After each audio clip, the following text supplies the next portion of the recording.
Hello. I'm going to talk about, I just finished Under the Eye of the Big Bird, and it was so good, so I'm going to talk about it. This book was on the shortlist for the Booker Prize, which is how I came across it. And honestly, from the entire list, I think this was one of the books that I wasn't super interested in. It just ended up showing up on my doorstep earlier than the rest of them, so I picked it up. But I'm so glad that I did, because it was so good. So this book, it's speculative fiction. It takes place like in the distant future when humans are kind of going extinct. And from the get-go, you're thrown in on the deep end.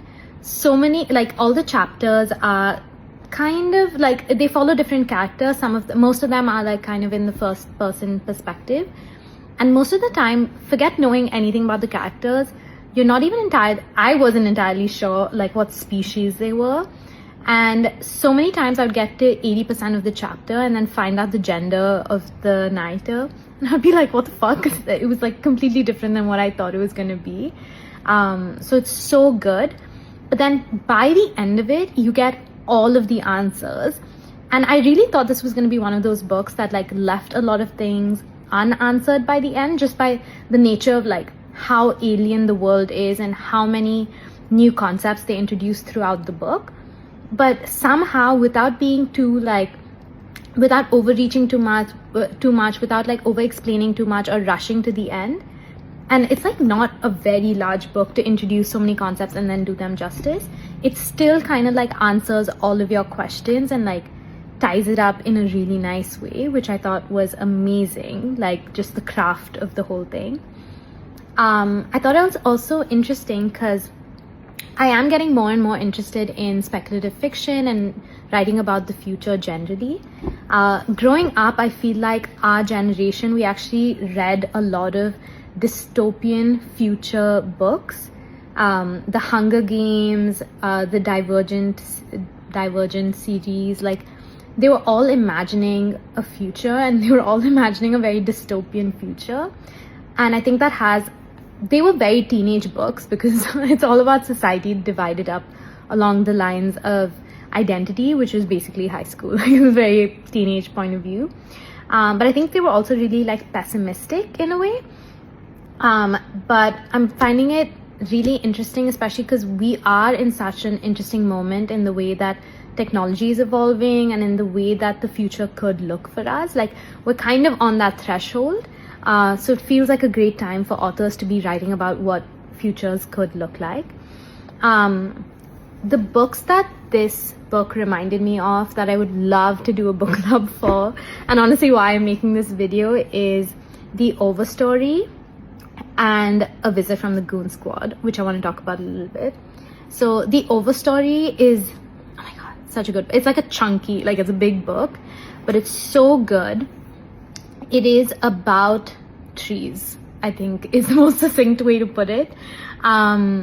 There's this Mary Oliver quote in the beginning of Upstream, and she's like, one tulip is a lot like another tulip, more or less. Like one tree is like another tree, more or less.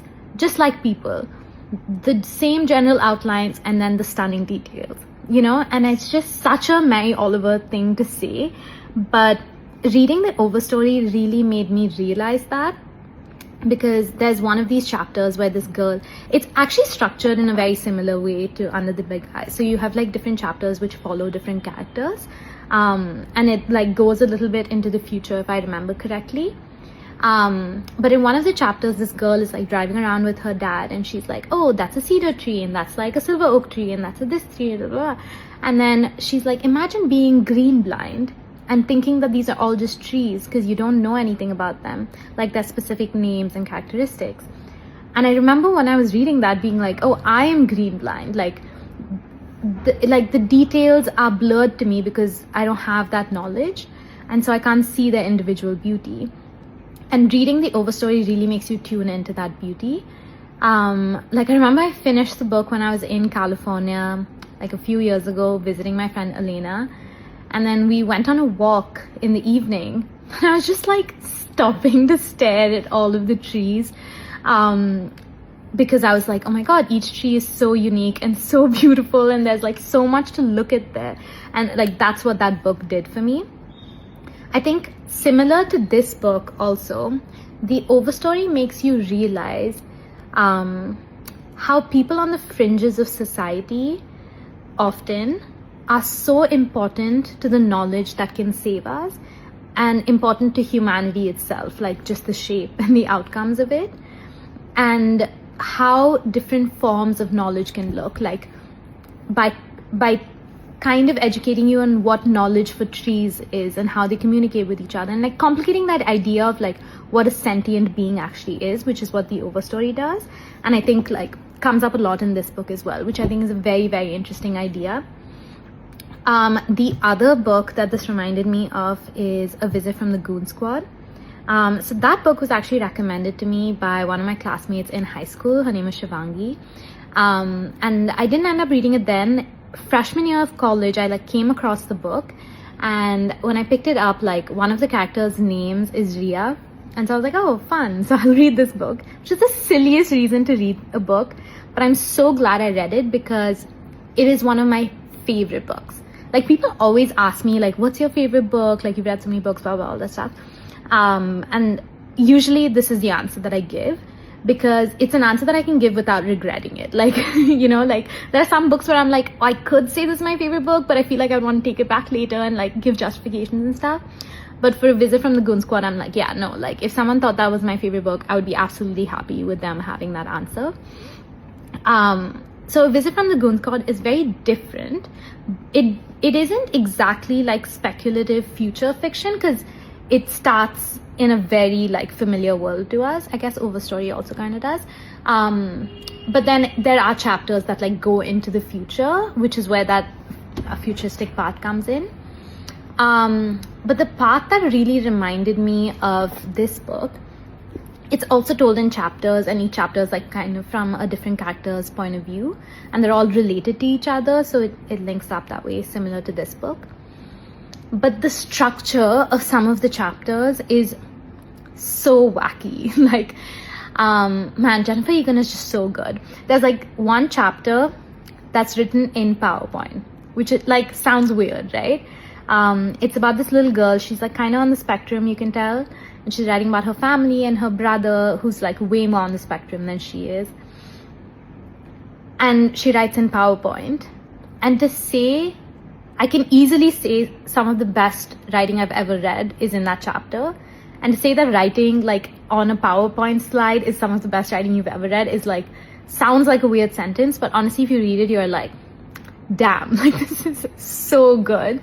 It kind of reminds me, there's this chapter that George Saunders does in Lincoln in the Bardo, which is just like all of these newspaper clippings of what the moon looked like the day that one of the pivotal, I'm not going to spoil it, but one of the pivotal events in the book takes place, and it's written about in the news a lot, and everyone describes the moon in a different way, like in those news accounts, and one chapter is just like all those newspaper clippings. Such a good chapter. It doesn't seem like it would make any sense, doesn't seem like it would be anything more than a gimmick, and then it just is beautiful. And that's exactly what Jennifer Egan's like structural things felt like to me as well. And I feel like this book doesn't play with form as explicitly, but you kind of end up getting the same feeling from it, which I thought was really interesting to look at. But I thought what was really interesting in all three of the books, Under the Eye of the Big Bird, The Overstory, and A Visit from the Goon Squad, is that you go into the future and it's not hopeful or like everything's like great, blah blah blah. It's not cynical and it's not dystopian, and it's hard to say what it is, but it is truly imaginative. It is like, it actually uses imagination to like figure out what the future would look like, but by sticking to principles about what humans are and like what is unlikely to change about humans, and then everything else they're really like free with and feel a lot of freedom to like play around with. And it just leaves you with these visions of the future that I think are truly interesting to think about. which I didn't always feel about the books that I was growing up reading. I thought the characters were interesting, but I didn't think the worlds themselves were that interesting. So yeah, I love these 3 books. I love this book specifically. I want to do a book club about it, which is like what this video is actually about. Like, this propaganda for me telling people to read all 3 of these books, and then we'll sit together and discuss the way structurally they're the same, and the way that they look at the future, and what we agree about and disagree about the future of humanity, and what changes and what doesn't change. But yeah, read it and then let me know.